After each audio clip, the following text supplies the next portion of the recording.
Baxın uşaqlar, bu təmizlənmişdi hazır vəziyyətdə. Bunun içindən bağırsağı da çıxıb. Burada uzun olur bağırsaq. Çəkirik onu, kəsirik birinci bıçaqla bu qaydada.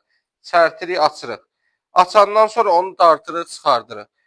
O qalanda həm acılıq verir, həm də ki, çirkid də o, bağırsağıdır, o təmizlənir. Və krevetkanın ürəyi başında olur.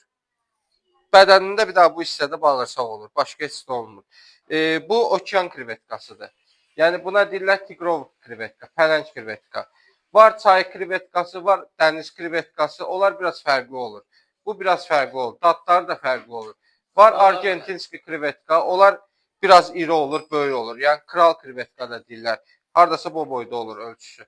Başı ilə zadından böyük olur. Fərqli krevetka növləri var. Ondan da başqaları var. Yəni ən çox istifadə olunan bunlardır. Həm dadına görə, həm də ki rahatlığına görə. Bunlar başsız vəziyyətdə hazır gəlir. Yəni qabıqlı olanlar da başsız gəlir, qabıqsız olanlar da başsız gəlir. Amma argentinski olsun və yaxud çay, dəniz krevetkası olsun, onlar başla gəlir. Və çay biraz iri olur, dəniz biraz xırda olur. Yəni fərqləri budur. Dad baxımından da çayın krevetkanın dadı başqadır, dəniz dadlıdır.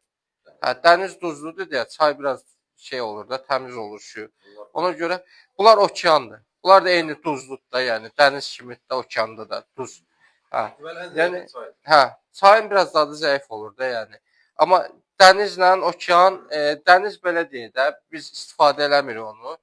Ən çox istifadə elədiyimiz bunlardır. Bir də argentinski krevetkalardır, pələng krevetkalar, kral krevetkalar. Onlardır. İndi nə edəcəyik uşaqlar? Birinci buna biraz yüngül duz, istiot yağ vuracaq, qızardacaq. Salatımız üçün avokadomuz var orada, xiyarımız var, kahlarımız var orada, qoymuşduq, suyu süzüldü, yuyulub hazır vəziyyətdə. Və sos hazırlayacağıq salat üçün. Biraz dekorativ salatdır, görünüşü zadı qəşəngdir.